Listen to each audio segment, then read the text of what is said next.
Assalamualaikum warahmatullahi wabarakatuh. Kawan, sebelum Anda memulai aktivitas hari, kita ikuti kajian syarat hikmah Dialog Fajar. Assalamualaikum warahmatullahi wabarakatuh. Alhamdulillah, pagi hari ini senang sekali saya Fitriana Ayu, kawan, bisa kembali bersama Anda, memandu Anda di program Dialog Fajar. Semoga Anda juga semuanya dalam keadaan senang, dalam keadaan sehat, dan siap untuk melanjutkan amanah yang belum terselesaikan mungkin, termasuk sambil menyelam atau memperdalam ilmu agama. Beberapa hari ini kita benar-benar menuntut ilmu begitu ya, karena kan menuntut ilmu ini juga sebuah keharusan. Apalagi dalam agama itu juga menganjurkan itu, dan doanya semoga ilmu yang kita cari itu tercapai, karena ada beberapa hal yang membuat kita gagal mencapai tujuan dari ilmu itu.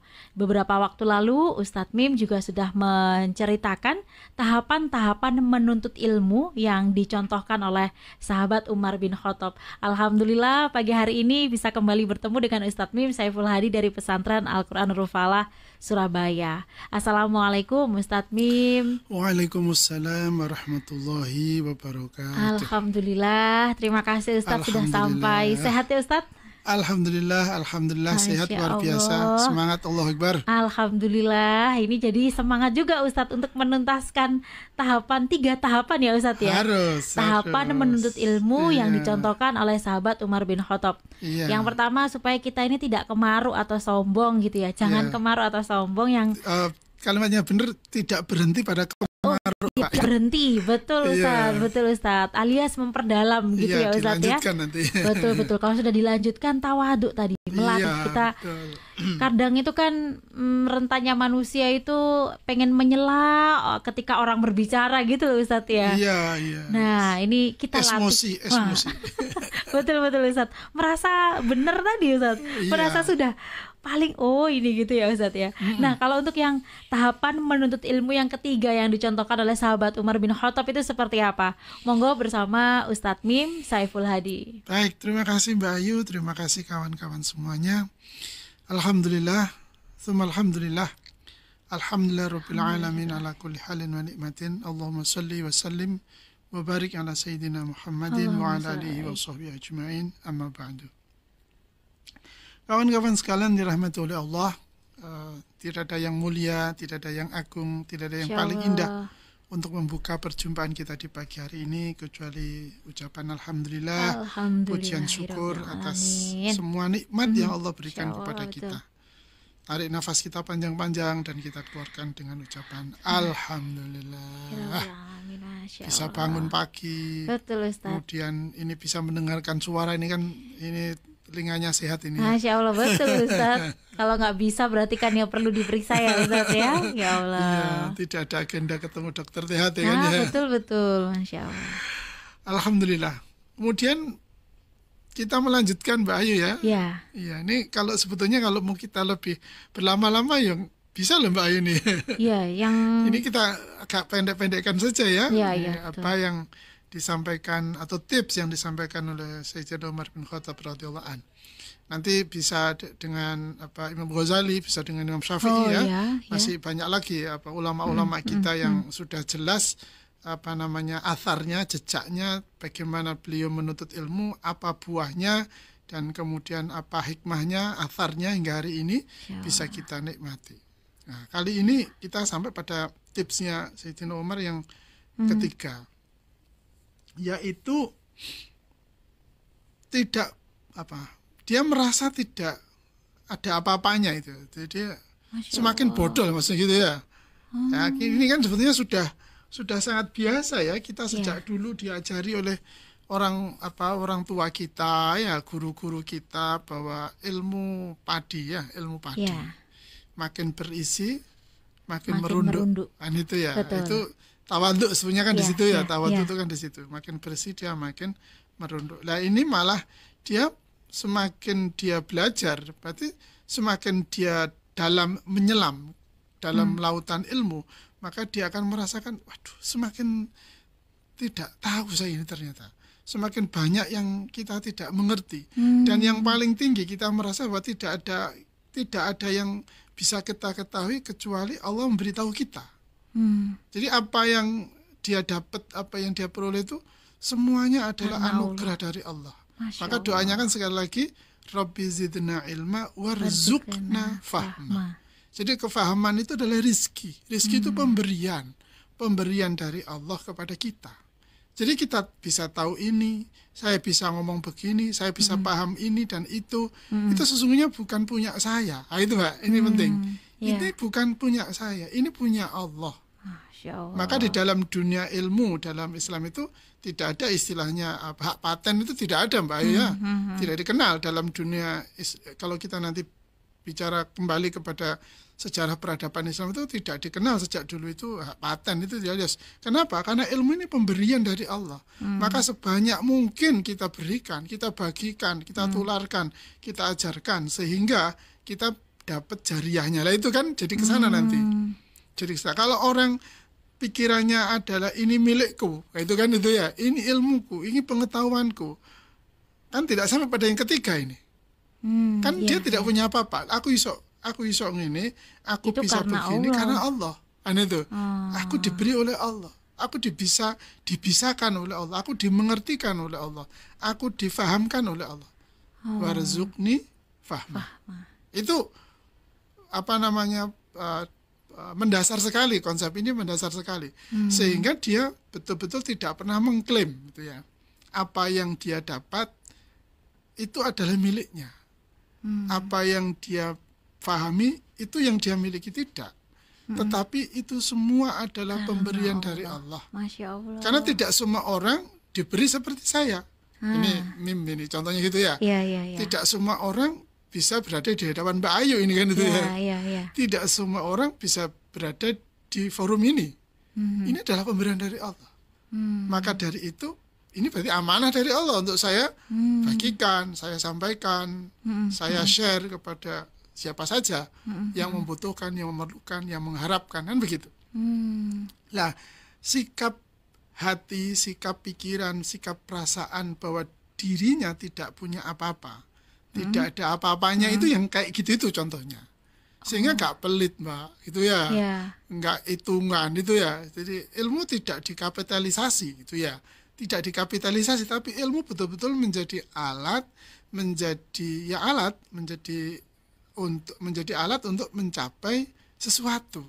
Tentu sesuatu yang dimaksud adalah keridhaan Allah, keteguhan iman, ya kefahaman tadi itu. Wah, ini di levelnya tawadu, di atas levelnya tawadu. Iya, tawadu. Ya tadi tidak apa-apa kan, dia tidak merasa memiliki apa-apa. Sekali lagi ini pemberian dari Allah semuanya. Maka dari itu diperingatkan ini oleh Rasulullah SAW.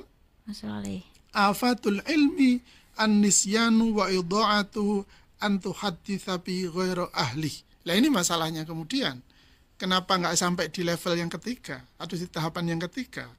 Kata Rasulullah, ini dari Sunan Ad-Darimi ya, bencana ilmu adalah lupa dan menyia-nyiakannya. Ya Allah. Adalah dalam bentuk kamu menceritakannya kepada orang yang bukan ahlinya. Jadi kalau menceritakan, kita berdiskusi, kalau kita bicara itu ya dengan orang yang bukan bidangnya, bukan ahlinya, ya maka akan sampai kepada mungkin hanya di tahapan yang pertama saja. Mau naik ke tahapan yang kedua berat sekali. Kenapa? Karena tidak sesuai. Ya, dia bicara, dia dia membicarakannya, dia menyampaikannya, dia mendiskusikannya, memperdalamnya itu ya, mengkajinya. Itu tidak kepada orang yang memang memiliki keahlian di bidang tersebut, dalam hal ilmu bidang tersebut. Dia tidak menguasai ilmu tersebut, sehingga apa yang terjadi? Ya kembali mungkin melorot deh nih gone tahapan yang pertama wingi Mbak Ayu ya. Iya, kemaruk gitu ya. Kemaruk, mentok, akhirnya ya sombong karena nggak diteruskan kan itu ya. Nah, maka dari itu kawan-kawan semua yang dirahmati oleh Allah, ketika kita sampai pada tahapan yang ketiga, maka sekali lagi tidak ada ilmu kecuali dari Allah. Masya Allah. Ya, tidak ada ilmu kecuali dari Allah. Maka tidak ada pemanfaatan penggunaan ilmu kecuali kembali kepada Allah. Maka inna lillahi wa inna ilaihi raji'un itu ya. Ya semua kita kan kembali kepada Allah kan.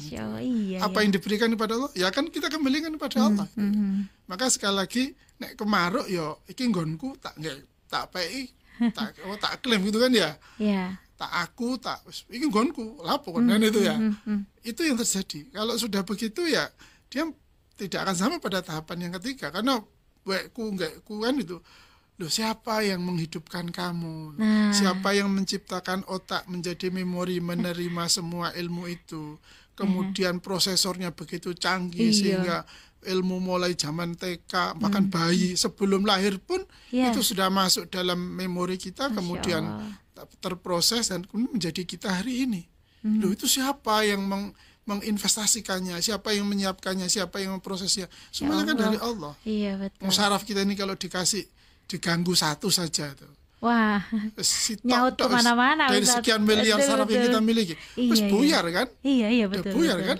Maka tidak ada kebanggaan bagi kita ketika kita punya ilmu, bangga, kemudian sombong tidak. Iya, kenapa Ustadz? Kok ada yang maksudnya sampai membanggakan, bahkan kadang menyebut ini karena misalkan ini karena soalnya aku sekolahin nang kene gitu Ustaz. Itu karena apakah dia itu ya krisis atau balik ke nomor 1 tadi ya Ustaz? Iya, kalau menurut Sayyidina Umar berarti ya kembali ke yang nomor 1. Dia posisi kemaruk sih kemaruk tahapan itu. Ya harus beranjak ke tahapan yang kedua lah ya. Iya, betul. Ya enggak apa-apa. Itu tahapan yang pertama harus kita bantu, harus kita dampingi, harus kita dikancani ya Mbak ya, ditemani untuk bisa kita naikkan levelnya ke tahapan yang berikutnya sehingga apa yang merasa dia sudah banyak pahami itu bisa meningkatkan keimanan dia, ketakwaan dia, kecintaan dia kepada kehidupan, kemudian akhlaknya terhadap orang lain di sekitarnya. Itu kan buah-buah dari ilmu kita kan, buahnya dari ilmu yang kita dapatkan. Nah, ketika kita merasa bahwa ilmu yang kita dapatkan ini adalah dari Allah gitu ya, maka ya selesai kan kita. Selesai, kita tidak akan mentang-mentang, tidak akan sok-sokan ya, tidak akan klaim-klaiman, tidak akan terbelenggu oleh pengetahuan kita sendiri, bahkan tersiksa oleh pengetahuan kita sendiri. Kenapa? Ya karena sok-sokan tadi itu.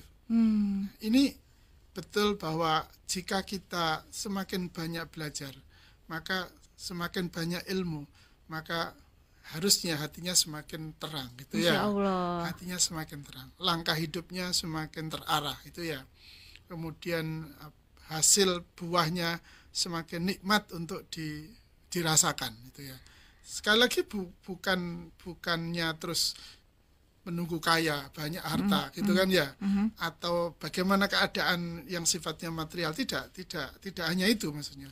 Bisa jadi dia tetap tidak banyak hartanya itu ya, tapi kedamaian, kebahagiaan hatinya itu makin hari makin besar itu ya. Ketaatannya kepada Allah makin hari makin kuat itu ya, makin baik gitu ya.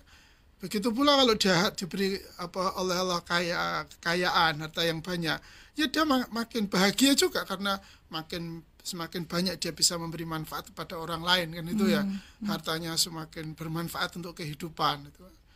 Kan banyak juga orang yang punya harta malah lebih stres entah ya. Iya. Kenapa? Karena harta yang dia miliki tidak dipandu oleh ilmu di dalam menerima harta itu, dalam mengelola harta itu. Lo kan sudah ada ilmu ilmu apa gue jenenge Mbak, akuntansi misalnya gitu ya, atau ilmu finansial. Iya. Oh tidak hanya itu. Financial management misalnya gitu ya. Tidak cukup itu. Itu kan teknisnya, praktiknya gitu kan ya. Tetapi dari itu semua penting itu. Tetapi tidak cukup maksudnya. Tidak cukup. Harus kembali kepada tadi itu. Ilmu ini dari Allah. Apakah uang yang kita miliki ini juga kembali kepada Allah itu kan ya. Tapi kalau uang kita yang banyak hanya untuk kebanggaan kita, kesombongan kita, nah berarti kan tidak jadi itu. Kembali ke yang pertama tadi kan, tidak dengan ilmu berarti kan dia. Maka dari itu kawan-kawan sekalian rahmati oleh Allah, ayo kita belajar terus ya. Ayo kita tuntut ilmu terus ya. Sehingga kita betul-betul sampai pada suatu tahapan di mana kita, ya Allah, alhamdulillah Engkau memberi kami ilmu. Masya Allah. Alhamdulillah ya Allah, Engkau memberi kami kekuatan untuk mengamalkannya. Ya Allah, alhamdulillah Engkau beri kelapangan hati untuk terus berbagi. Bahwa kan pagi hari begini ini kan Masya Allah kan Mbak Ayu ya. Kalau kita bisa merasakan itu, waduh, saya yakin sampai malam itu malaikat nyindel terus sih. Masya Allah, tenang gitu ya Ustadz ya. Saya juga kepingin itu. Masya Allah, amin amin ya Rabbal alamin. Masya Allah. Ini untuk saya ya. Sudah di share untuk 3 tahapannya tadi, nanti kembalinya ke Ustadz sebuah ketenangan dan lain sebagainya, keberkahan gitu ya Ustadz ya. Iya. Masya Allah, nikmatnya menuntut ilmu kawan. Ada 3 tahapan yang sudah dicontohkan oleh sahabat Umar bin Khattab. Semoga bermanfaat ya, kita bisa menerapkan semuanya, terus menuntut ilmu selama itu masih bernyawa Ustadz ya. Iya. Insya Allah semoga bermanfaat apa yang disampaikan oleh Ustadz Mim pagi hari ini. Kita tutup dengan doa kafaratul majelis. Subhanakallahumma wa bihamdika nasyhadu alla ilaha illa anta nastaghfiruka wa natubu ilaik. Demikian saya Fitriana Ayu dan juga Ustadz Mim Saiful Hadi pamit. Wassalamualaikum warahmatullahi wabarakatuh. Waalaikumsalam warahmatullahi wabarakatuh.